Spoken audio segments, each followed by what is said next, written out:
Last week, something kinda strange happened to me. I had gone to see some of my relatives who live pretty far away, and I was driving back to my place. It's a really long drive, about 6 hours, and I have to cross the borders of 3 whole states to get to my house. I started my journey in the morning, around 9 o'clock, hoping that I could reach home by late afternoon, maybe around 4 or 5. The day was looking good and I was listening to some of my favorite songs on the radio. About 60 minutes after I began driving, my car's fuel meter told me that I was running low on gas, so I decided to pull over at a nearby gas station to fill up. While I was there, out of the corner of my eye, I spotted a car. It was a plain white car, but had a bright red line running down its center. I didn't think much of it then. After fueling up, I hopped back into my car and continued my journey. A little bit later, I glanced in my rearview mirror and saw the same white car with the red stripe. It was right behind me. I thought, what a coincidence. But then, as the hours passed, I kept seeing that car. Every time I switched highways or took a turn, that car was always there, right behind me. It was starting to feel less like a coincidence and more like, I don't know, like I was being followed? The driver of the car had sunglasses on and a hat pulled down, so I couldn't really see his face, but he seemed like a guy. This was getting a bit creepy. So after driving for almost 5 hours and with just about an hour left to reach home, I decided I needed to see if this car was truly following me or if I was just being paranoid. I saw a sign that said there was a rest stop up ahead. Perfect, I thought. I'll stop there and see what the car does. So I turned into the rest stop, and guess what? Yep, the white car with the red stripe did the same thing. I parked my car, and the white car parked a bit away from me, like maybe 5 parking spaces down. I sat there, waiting, hoping the driver would step out so I could see who it was, or maybe even ask them if I knew them. But nobody came out of the car. I was feeling pretty nervous now. After waiting for what felt like a really long time, I thought it would be best if I just got back on the road. But here's the thing. The moment I started my car and left the rest stop, the white car did the same. As I was leaving the rest area, trying to merge back onto the highway, the white car with the red stripe came super close behind me. It was so close I thought they might hit my car's back. My heart raced a little faster. I was approaching the exit that led to my neighborhood, but something inside me was screaming that it wasn't safe to lead this mysterious car straight to my home. An idea flashed in my mind. Why not drive to the local police station instead? I thought it was the safest place to be. I turned my car and headed towards the town center. It took about 10 minutes to get to the police station from there. Guess what? The white car with the red stripe followed me right into the station's parking lot. I parked my car and stared at the other car. It settled into a spot roughly 10 parking spaces away from mine. But strangely, after only a very short while, the mysterious car drove away. Just as it was leaving, a thought struck me. I should note down its license plate number. I tried to see the license plate clearly, but the car had moved too far, and I couldn't read the numbers or letters on it. Feeling a mix of relief and unease, I stayed parked at the police station for about another 10 minutes, making sure I was really alone. Once I felt sure enough, I drove home. I kept checking my rearview mirror the entire way. I wanted to be absolutely certain that the white car wasn't following me again. Luckily, it wasn't. By the time I reached home and locked my doors, I felt safe and believed that I had seen the last of that car. Boy, was I mistaken. Later that night, something stirred me awake. There wasn't a noise, no dreams, just a strange feeling. Half asleep, I glanced outside my bedroom window. At first, I saw nothing unusual. But then, after what felt like an eternity but was probably just a few seconds, a familiar car drove onto my usually peaceful street. Yep, it was the white car with that unmistakable red stripe. It slowly cruised by my house. I ducked, trying to avoid being seen, praying it would just continue on. Thankfully, it did. It drove all the way down, then turned a corner and vanished from view. Despite the car being gone, sleep didn't come easily. It took me over an hour to drift off again. This weird encounter happened just the other week, and I'm just sitting here hoping and praying that I don't ever come across that white car with the red stripe again.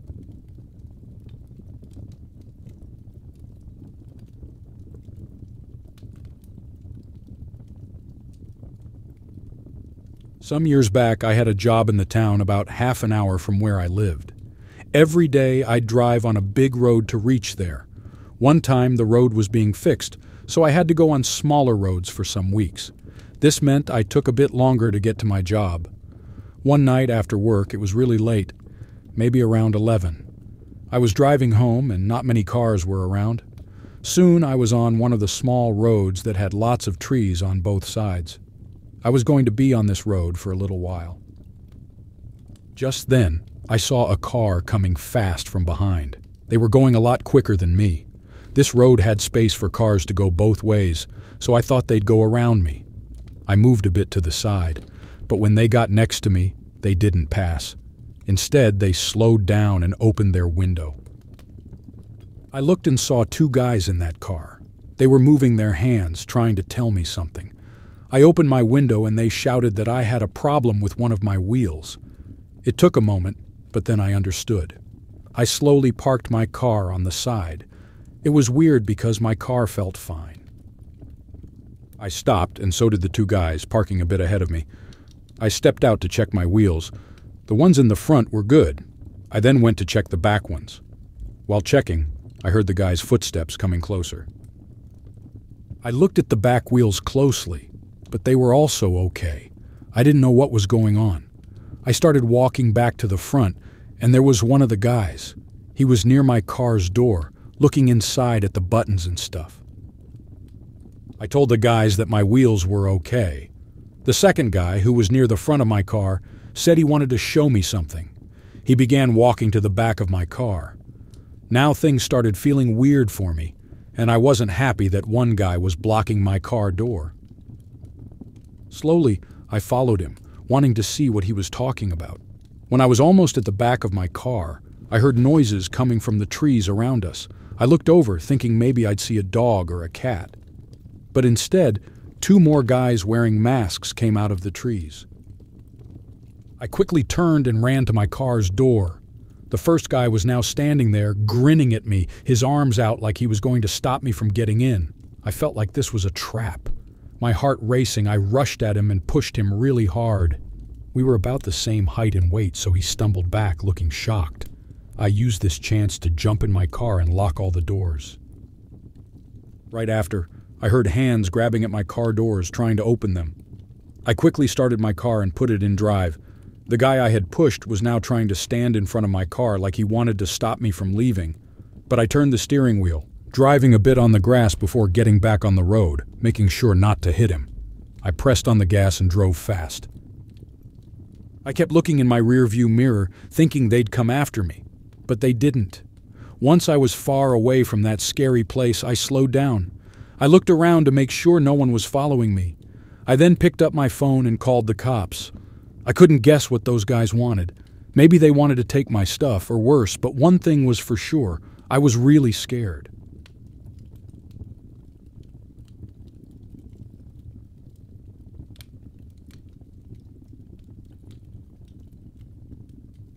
So this took place in the corner of Florida, one Sunday in April 2013. My younger sister Jenny and me were on our way to get our older brother Tom, who was getting out of jail that day. Now, back in those days, people who were leaving jail got out super late at night, like at midnight, instead of in the early morning.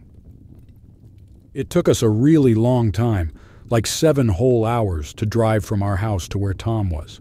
Because it was such a long ride, we thought it'd be better to borrow a different car for the trip. By the time we reached the town near the jail, it was about 10 at night. And because of some time difference thingy, our watches were showing 11 p.m. Jenny had to go to the bathroom real bad, so I was driving around trying to find somewhere open she could go.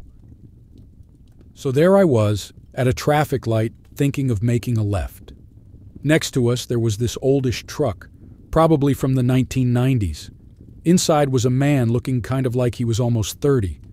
Jenny and I tried to make friendly eye contact, just a polite smile or nod, but he was too busy biting his nails and acting all jumpy to notice us.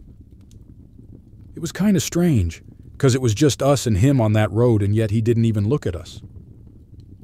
When the traffic light turned green, the man in the truck just zoomed away really fast. We barely had time to notice the light change, so I made my left turn and started driving on this super long street. Jenny and I, we always try to pay attention to our surroundings, and while we were talking and driving, I saw in the rearview mirror that there were car lights behind us, but they were pretty far, so we weren't worried or anything. After driving for a bit, Jenny said, "This place feels so old-timey, right?" I nodded. "Everything's probably shut by now," she added. We both figured that in small towns like this one, stores and stuff probably closed early, especially on a Sunday. We thought it might be best to turn the car around and head back the way we came. So, even though Jenny and I felt like turning around was the right thing to do, the car that was behind us didn't expect it at all. I saw a spot on the road where I could make a U-turn, so I went for it. But doing that made the car behind us swerve into the next lane super fast so they wouldn't crash into our car's backside. We both turned around to see who it was, and guess what? It was that old 1990s truck from the traffic light. Yep, the very same one that left in such a hurry. We were both really puzzled. How did he end up behind us so fast? It was weird because we only turned onto this road a little while ago, and we clearly saw him speed off in the opposite direction. Jenny looked kind of worried and said, "Can we just go straight to the jail? I don't want to be on this road anymore." I agreed, and we decided to head directly to the jail to wait for Tom. That guy in the truck was super mysterious. From the moment we first saw him biting his nails all nervously at the traffic light to when he raced away really fast and then somehow ended up right behind us, it was all too strange and a bit scary. We're both just glad we didn't find out more about what he might have been up to.